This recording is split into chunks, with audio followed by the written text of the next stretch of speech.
Hi folks, welcome to the last panel of our morning session. And this one I've been waiting for myself.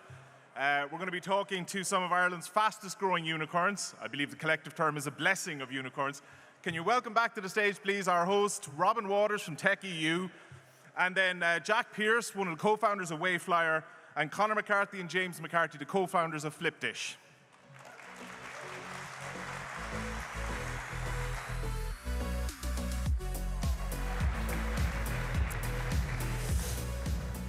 Thank you, DC. So I'm back on stage, Robin from Tech EU.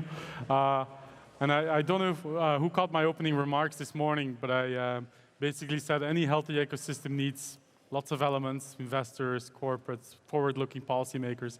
But at the core of it, it's always entrepreneurs. I'm quite delighted to have this panel with some of the biggest entrepreneurs in Ireland these days, the two latest unicorns, no less, here in Ireland. Jack from Wayflyer and James and Conor from Flipdish, completely different businesses. So we're not gonna dive too deep into the specifics of the business, but I do want to talk about sort of your journey so far to all three of you. But maybe you can do a better job of introducing yourselves than I can. So Jack, why don't you take the lead? Thanks for that, Robin. Nice to meet you all. I'm Jack. I'm one of the co-founders in Wayflyer. We do financing for e-commerce businesses at a very simple level, and it's nice to be here today. So I'll pass it on. Okay, thanks. Conor McCarthy, one of the co-founders and CEO of Flipdish, James's brother. I live here in Dublin, so it's nice news for me to get here this morning. Handy event. Everyone, I'm James McCarthy, Conor's younger brother, co-founder of Flipdish. Nice to be here. I have a younger brother too, but he didn't want to go. Definitely not a good idea to be co-founder with him. Yeah. We've an older sister, and there was no way. Right. So what I just learned about these three gentlemen here is that they're not used to being on stage. They don't particularly like it either. So that makes my job a little bit more challenging, which is fun. I'm going to start with Flipdish. Can you sort of basically explain the background of why it was started and when? Yeah, yep. sure. Conor, do you want to So we started the company probably for selfish reasons. I and James were really frustrated ordering food online to restaurants and takeaways. It seems back in 2015, every vertical had moved online. You could open up Halo at a time, one tap of a button and the taxi would arrive magically. You no longer phoned up to book an airplane or a flight. You no longer phoned up to book hotels. There was lovely technology to do that. But I found myself, more often than not, phoning restaurants to order a takeaway every Friday because the technology that let you order online was not amazing. And like, I distinctly remember the end of 2014, re-entering my full credit card details, even though I'd ordered the week before because the app didn't store it for me. I needed to type in my address on my phone because they didn't use geolocation. I had to type in my email address twice to register. If I forgot my password, I had to go and type it in again and check my email, and it just seems crazy. So we went about designing this app that would be massively easier for us to use. You could open it and tap a couple of buttons and you'd be done. So we did that, and our plan was to launch it as a marketplace, to list all the restaurants in the country on it. And after building the app, we started talking to restaurants for the first time. We probably should have spoken to them earlier. And we started to understand that they really didn't like marketplaces. They told us outright they didn't. But the reasons were that they saw customers who used to come into them every single week were now being moved away to marketplaces, and they're being charged very high fees for their own customers. And they explained to us that they were told by marketplaces that they would bring them new customers, but the reality was every marketplace came into existence with no customers at all, and they were doing everything that they could to siphon customers away from the restaurants by requiring them to put stickers on the windows, by bidding on their keywords and creating mini websites that would siphon away their customers. But there was value for the restaurants in using them, and it was that they had access to technology because consumers wanted to order online, and it was really easy for them just to sign up with the marketplace and put a printer in their restaurants and have digital orders.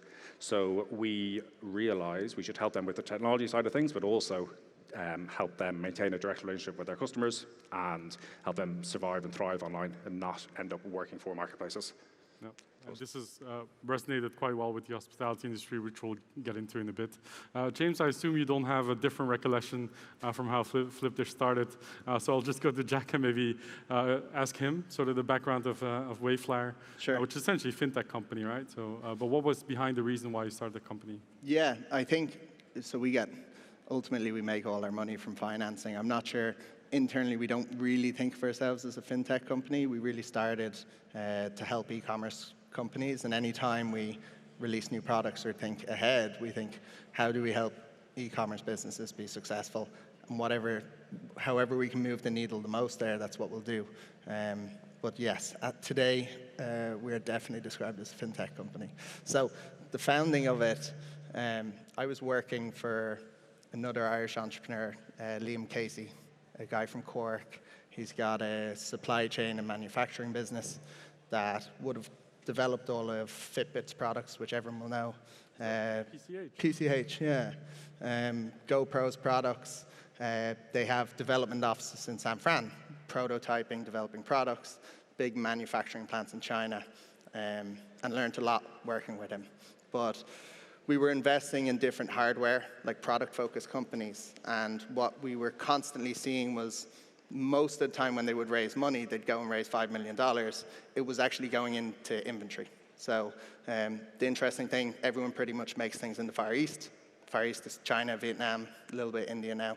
And factories don't give you credit terms. So you're paying 30% typically when you order the product. You'll pay the remaining 70% when the product's manufactured. You throw it on a ship.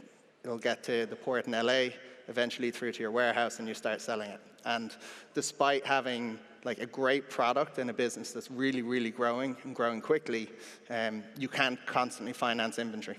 And so what we used to do with PCH was we would go to the company's factory.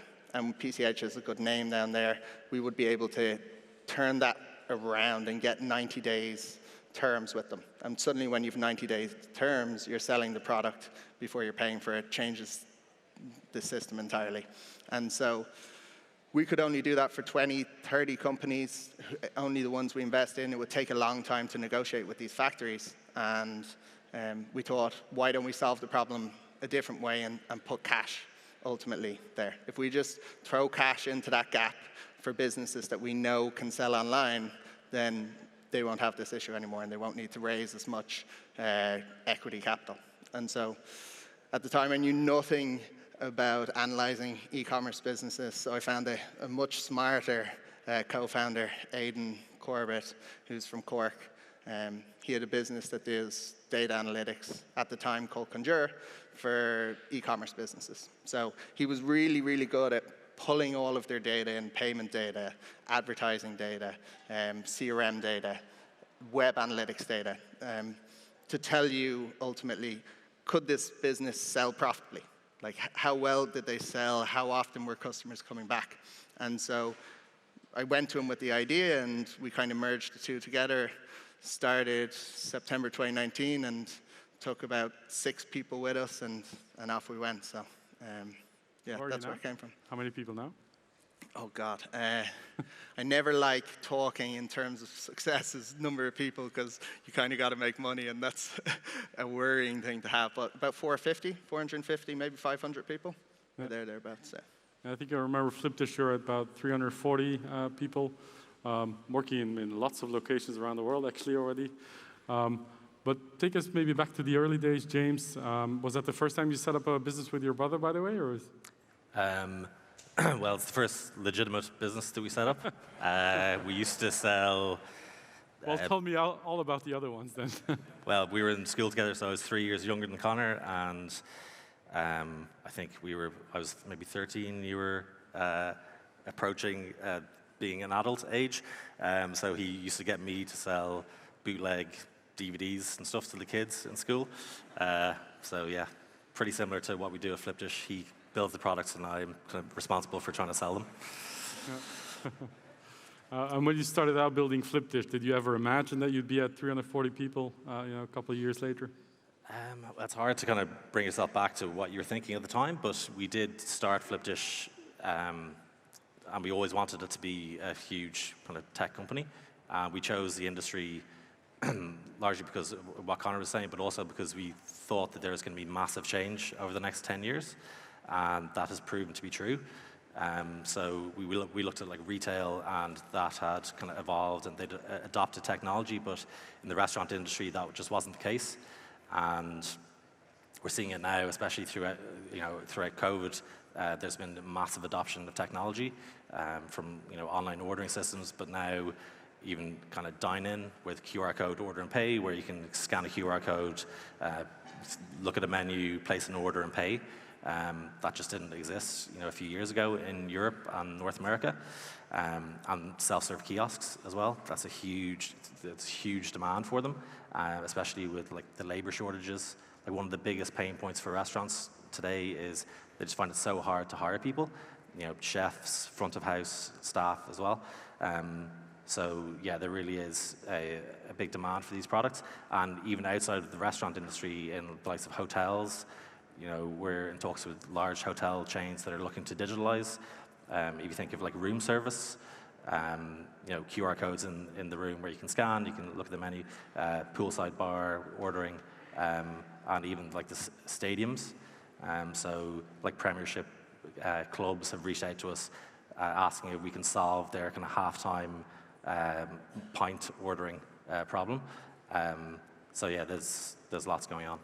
Yeah, I can tell from everything you just listed. What is the challenge to start a company with that kind of ambition out of Dublin? Because Dublin, of course, has a thriving startup ecosystem, as we all know, and this event is also a testament to that. But I can imagine in 2016, when the company was set up, it was still relatively small. Was it healthy enough as an ecosystem to really start that kind of company, to find the right talent early on, to find investors, etc.? And this is a question for both of you, of course. Maybe Jack can take it from first. Okay. I think, so we've hired people. We've a lot of people in Australia. We've a lot of people in the UK, a lot of people in the US. And Irish people work very hard, I would say, first and foremost, and also have a lot of, no better word than cop on, we'll call it.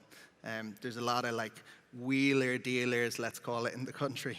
And I think with the internet, like we have a fancier word for wheeler dealers now, which is founders, let's call it a little bit. But what that means is that we should in theory have a lot of entrepreneurs, or hopefully we can. But also when you hire people, they're incredibly good at taking ownership of things. So like, sorry to anyone here in the States, but if you're in the US, like you really need to be bigger. You need to have a playbook in place. And if you do, people are amazingly good at delivering and hammering through. Here in Ireland, early in any startup, it's really helpful to be able to hire someone and they just figure it out by themselves. And I think that happens here more than UK, more than Australia, more than in the US, or that's certainly my experience of it.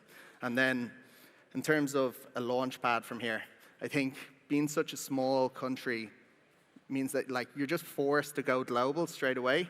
Like our first customer was in the US, business in the US. The reason for that was customers here, we didn't really have that many e-commerce businesses here.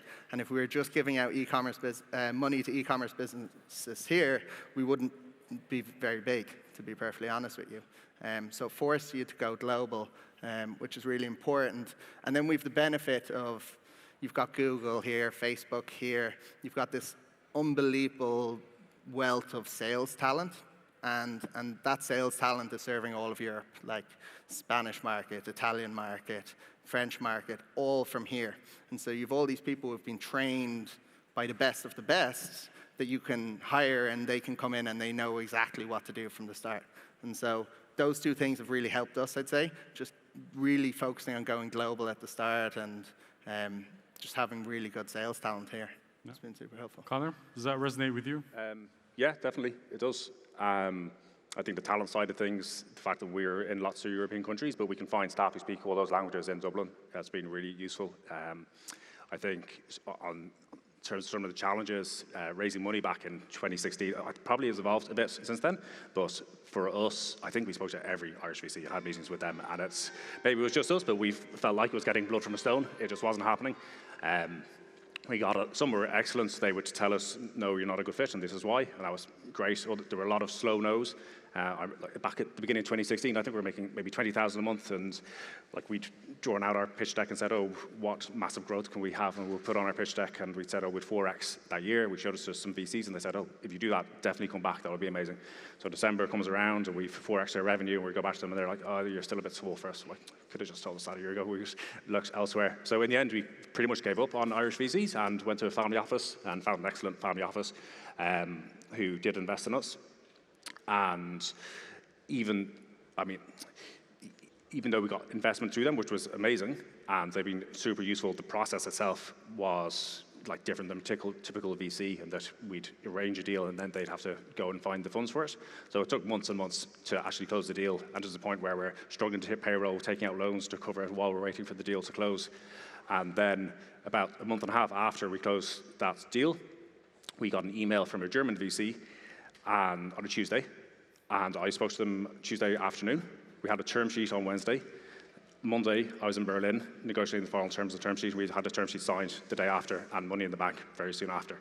And the stereotypical German efficiency was amazing.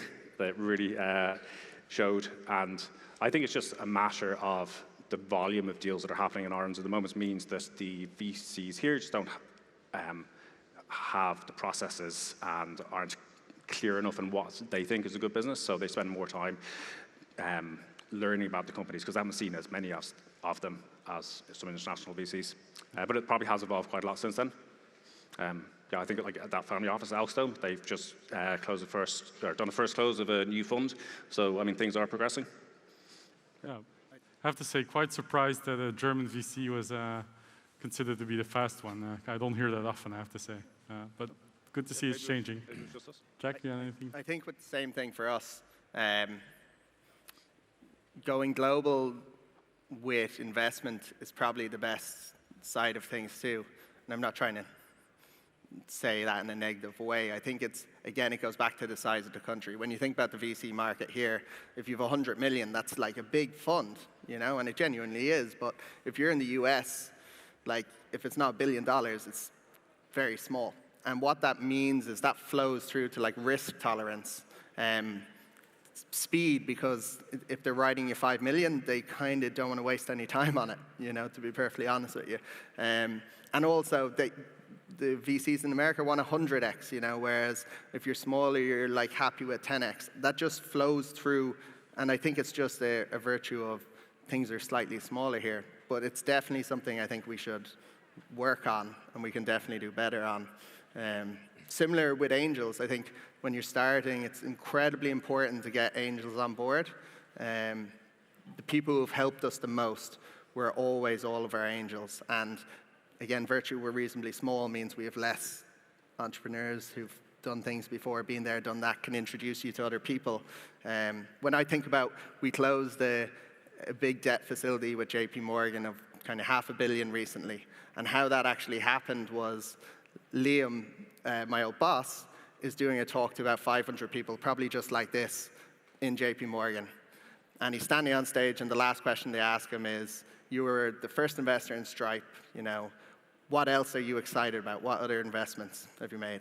And he just says to them all, Wayflyer, but you're probably too late, which was the best thing you could say. And an hour later, the head of trade finance in New York came in through our customer support on our website looking for me. And a year later, we have a $500 million warehouse facility with them. So having people like that to help you along the way is just incredibly important. I would encourage people to go and find angels when you're raising money who've been there, done that. They get it, and they're not going to give you all the money you need. They'll just give you a little bit of it, but the help that they bring along with that is massive.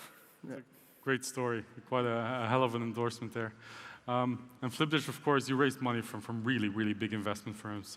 Tiger, Tencent. You also had a conversation with SoftBank that didn't lead to anything, but you were in the room with the big guys in terms of investment.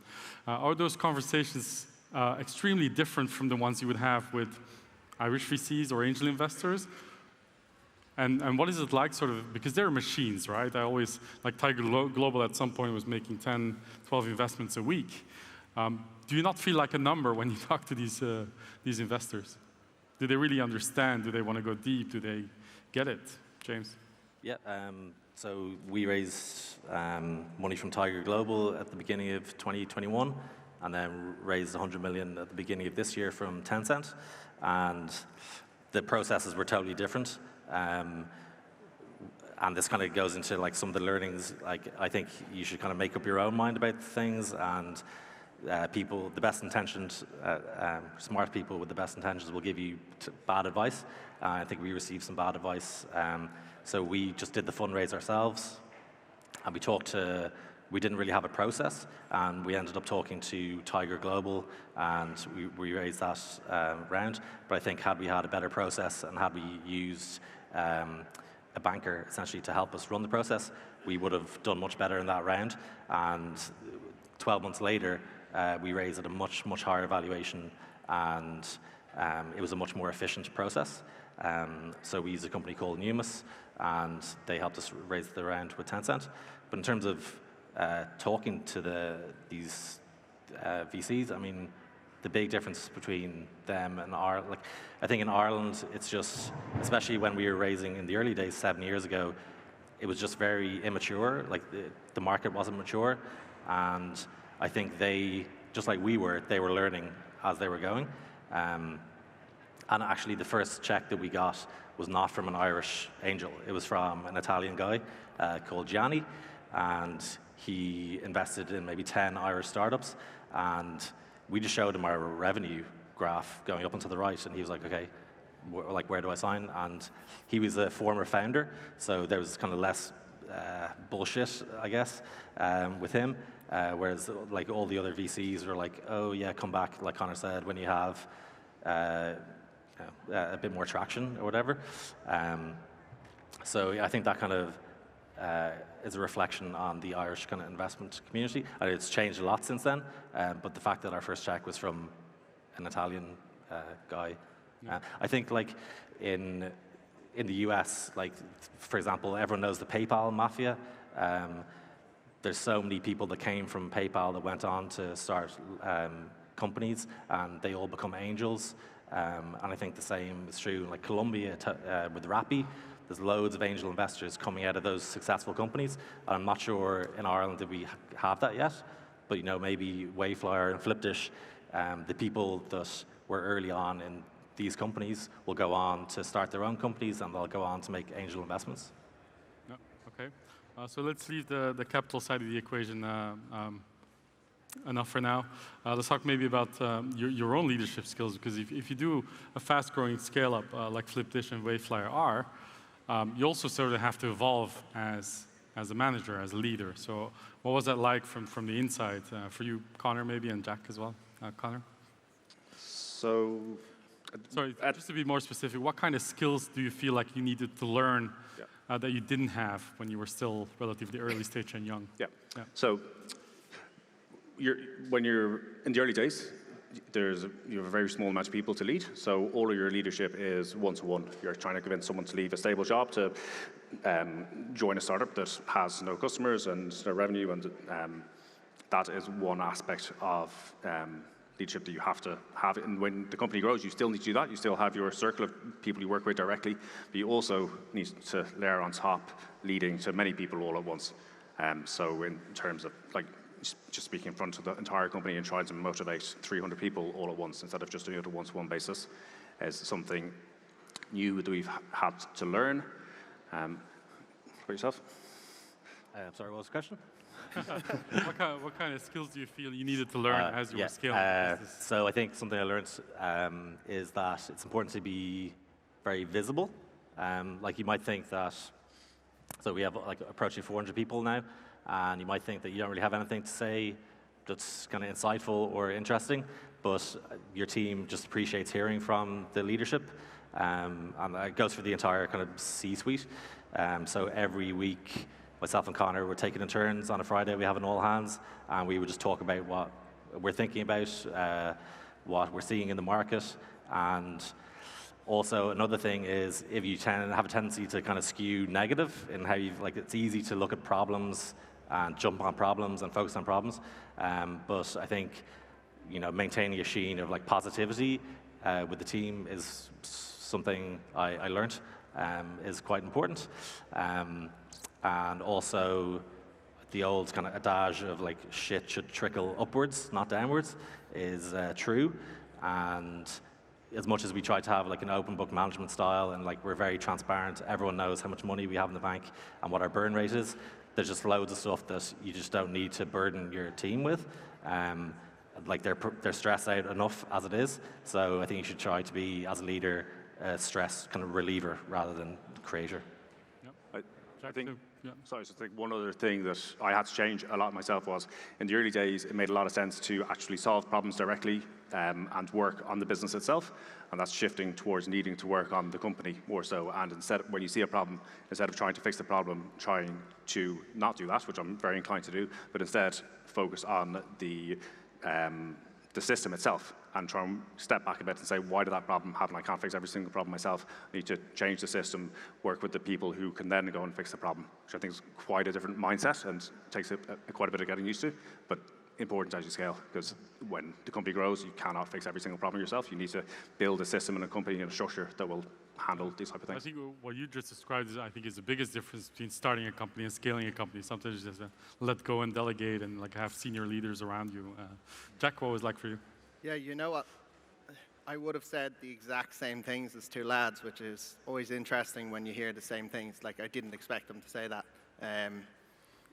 Dan, who's our Chief Revenue Officer, said to me a number of probably 6 months ago now, you can no longer on your own move the needle in the business. And what that means is you move from executing a lot to, I'm going to call it strategy, which feels like a bit of a bullshit word, but trying to get other people to execute and deliver on what you want to do. It's just really important. It's really important to, as you scale up, you forget that when there's 50 people there, everyone knows what you're trying to accomplish.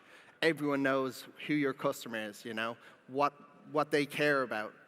For us, it's our customers are e-com founders. They're probably didn't really go to college, a lot of them. They're kind of wheeler dealers. A lot of them might be in jail if they were starting their own companies or something like that. And it's important that you let people know or talk a lot more to everyone, which isn't very nice to do, because talking to 400 people, no one enjoys doing it. I think Robin was saying at the start, yeah, you do maybe. The only other, let me think, leadership skills. I think it's also important to realize what you're good at. I've got Aidan as a co-founder. Having someone else when you start a business is really, really important. There's a reason why Aidan's the CEO and I'm not. Thank God for everyone else. I'm sure it's the same with Connor and James in a way.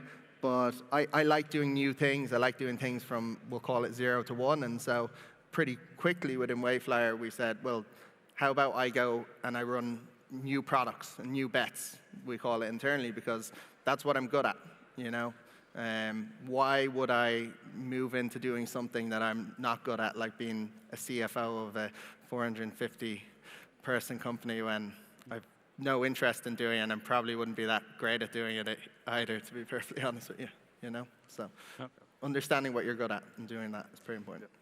I'll stay on this topic just for one more question, and then we'll open the floor to questions from the audience. I think we're supposed to have a slide. We have Slido, so I have this nice tablet. You can ask questions, but I think it still needs to show up. But in the meantime, I want to talk. You talked about communicating. That it's very important once you scale to a certain point. How important for you is it to sort of instill the culture that you had as an early stage startup, also in the people that join after your 400 or 300 people in the team?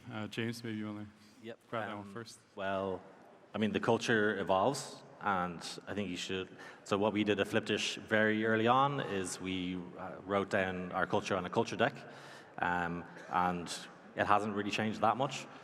So we kind of add a few things to it every now and then, and that's really important. So every person that comes into the company during their kind of induction week, they are told to basically internalize the culture deck, and when we're hiring people, we hire against the values that we have in the culture deck.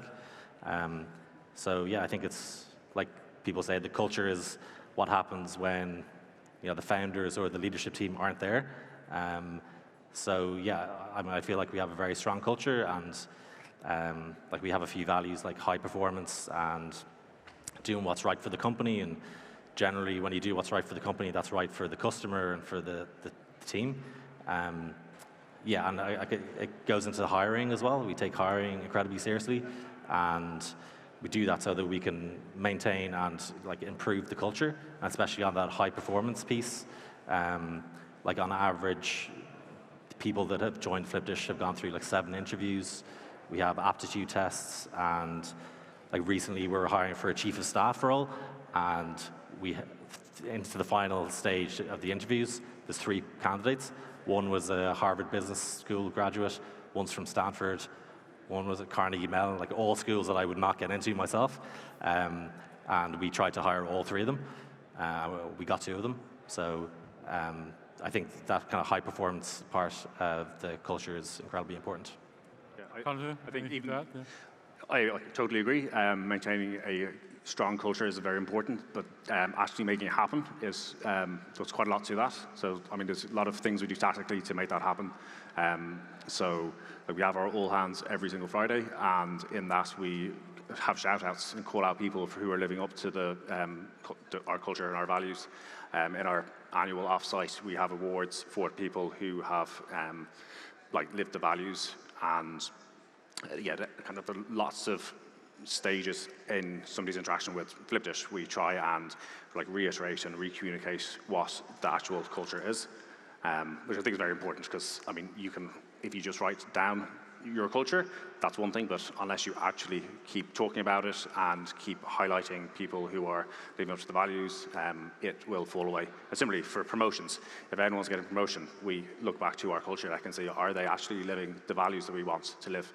And also, we iterate on the culture deck. When people are doing things that aren't in the culture deck, but we think are amazing, then we always try to keep the 2 in sync. So we'll update the culture deck if it turns out we actually do want to do something different.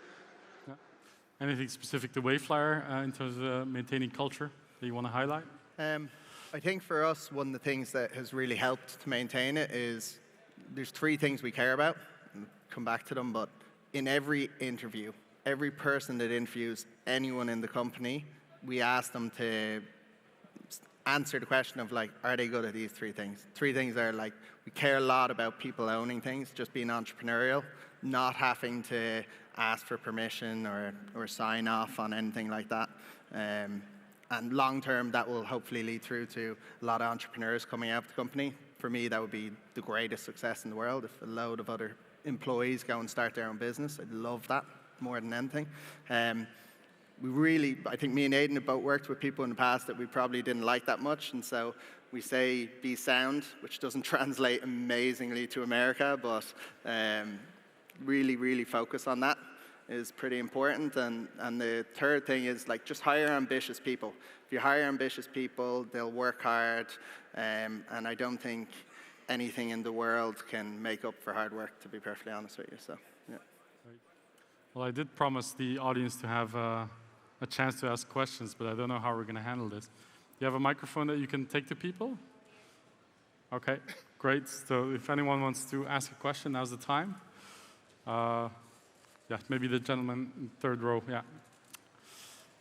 Maybe introduce yourself before you ask a question. That's always nice. Okay, hello. Thank you for your speech. My name is Igor.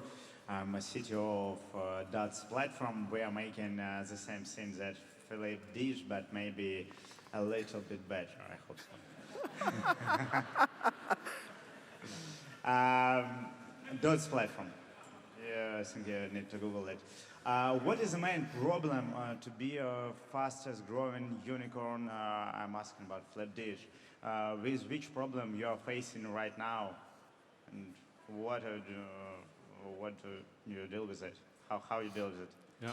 What keeps you up at night? What keeps you up at night? Yeah. What's your biggest issue right now as a fast-growing company?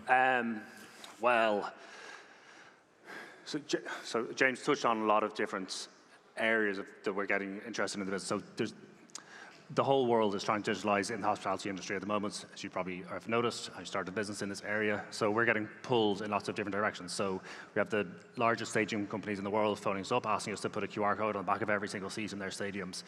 There's hotel chains who want to put QR codes in every single room to streamline their room service. And a lot of our current businesses are SMBs, and we're being asked by large enterprise restaurant chains to solve their problems for them. And all of these could be excellent businesses in their own rights, but we can't do everything at once. And if we try and go too many directions, it will definitely lead to us not doing everything very well. So it's a massive challenge for us working out which areas to focus on, where we're going to have best returns, and where we can help our potential customers the best. And so working out which direction to go and sticking with it is one of our biggest challenges at the moment. Jack, do you want to tackle that one as well?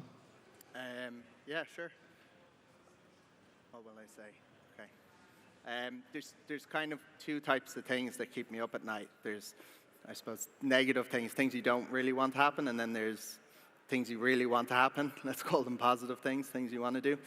Things that I want to do, given it's always better to talk about the positive, is we make 100% of our revenue from financing at the moment. And so long term for us, the aim is to service e-com businesses in every way that they can. So we always talk about if Shopify is your front end, if it's building your website, if it's collecting payments from customers, how do we build the back end of it? How you order your inventory, what you decide you order, how you ship it, and how you finance all of that. And that's really how we think about it. But the thing for me is, how do I get our revenue to, let's call it 50%, 50% split of financing and everything else in the next 18 months, 12 months, something like that. That's kind of the biggest thing I'm focused on.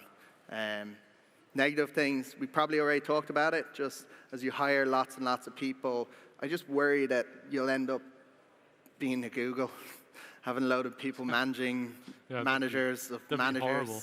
Yeah, not in that way, but just you lose ultimately that entrepreneurial streak that makes you agile, that makes you that allows you to beat these bigger companies in small segments of things that they do. So yeah, they're the two things, let's say. Can we have another microphone over here in the front? Thank you so much.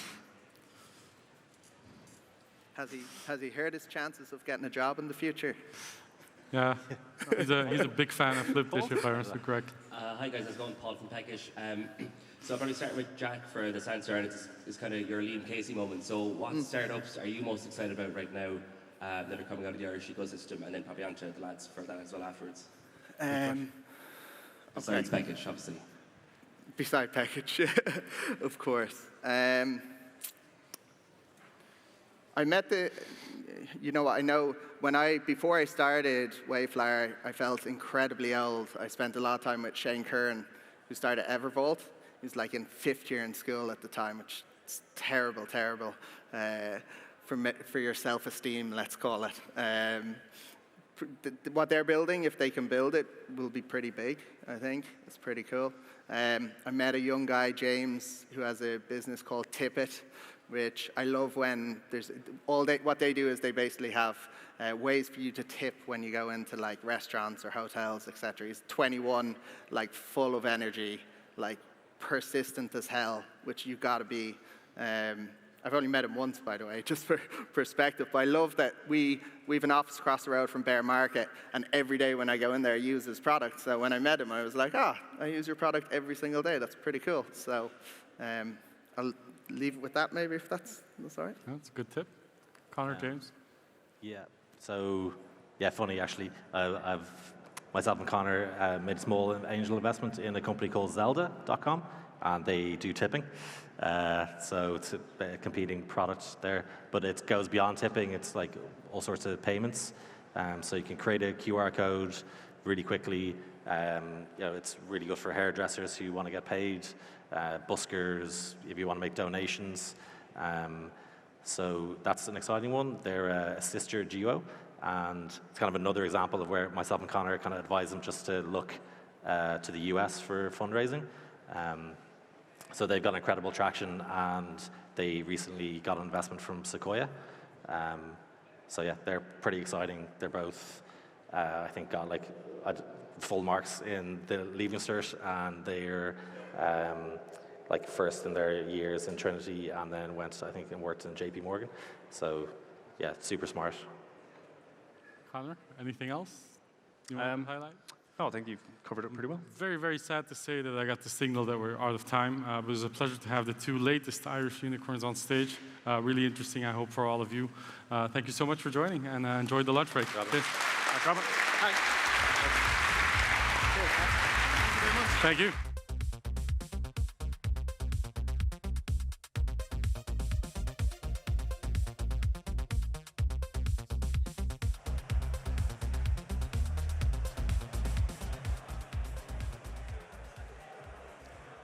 So folks, that's the end of our morning session. There's a break now for you to go off to lunch. We'll see you back here. We'll be opening back again at 1:30 for a 1:40 kickoff. You won't want to miss this one. We've got Christopher Wilde, one of the Cambridge Analytica whistleblowers, in a very interesting discussion straight after lunch. See you later.